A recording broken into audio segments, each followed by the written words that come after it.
gave businessmen the opportunity they had sought for years to improve business conditions through what has been called self-government in industry.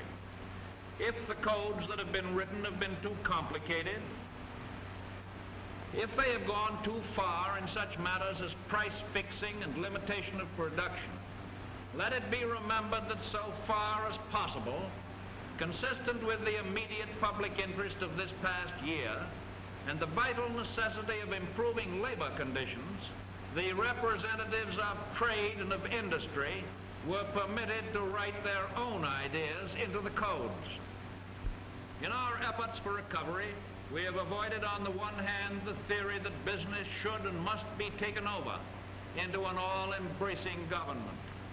We have avoided on the other hand the equally untenable theory that it is an interference with liberty to offer reasonable help when private enterprise is in need. I am not for a return to that definition of liberty under which for many years a free people were being gradually regimented into the service of a privileged few.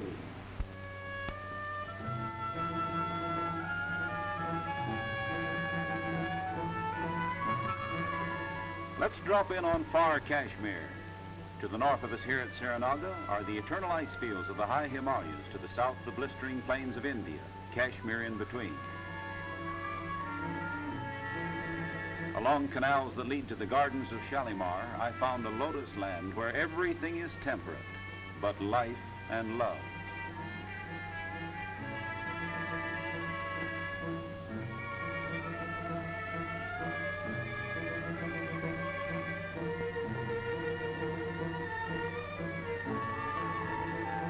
Vale of Kashmir, Asia's fairest jewel, in a setting between fire and ice.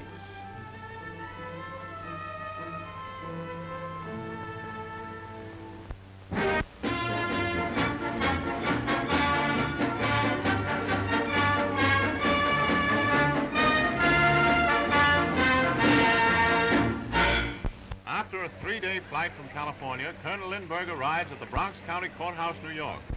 20 minutes later, after testifying before the grand jury, he emerges to be besieged by the crowds.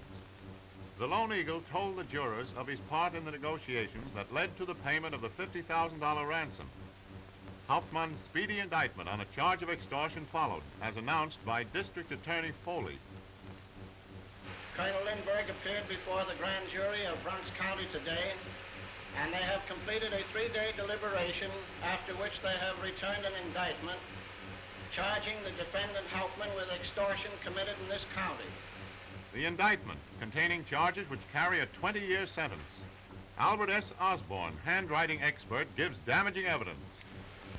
We're able now to say, as has already been printed in the newspapers, that the writer of the various documents signed Richard Hauptmann was the same writer who wrote all of the Lindbergh kidnap notes.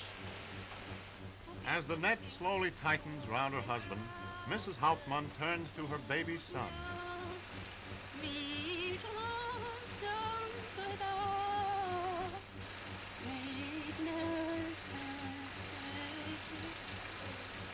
Hauptmann's home and garage continue to give up telltale secrets which Assistant District Attorney Breslin reveals.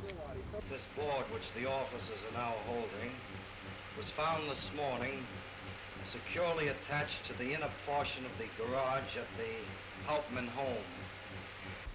When it was ripped off the wall by the officers, it was found concealed in the 5 holes which you see on the right-hand side of the board, $840 in $10 gold certificates. All of these bills have been definitely identified as being part of the Lindbergh ransom money. In the end of the board and in the large hole at the end here, there was found inserted a .25 caliber, fully loaded automatic pistol. This is one of the most damaging bits of evidence that has yet been unearthed.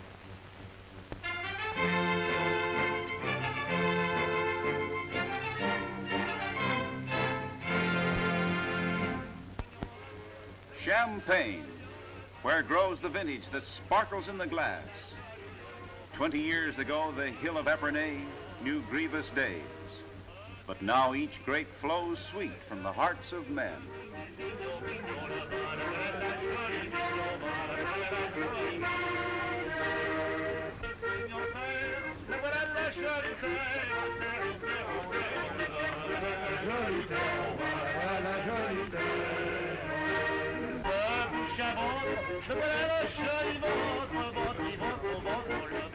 Frenchmen know that the wine of life must sometimes be spilled, but not in vain. For once again the harvest comes round, and many, many a brave man has sanctified this vintage.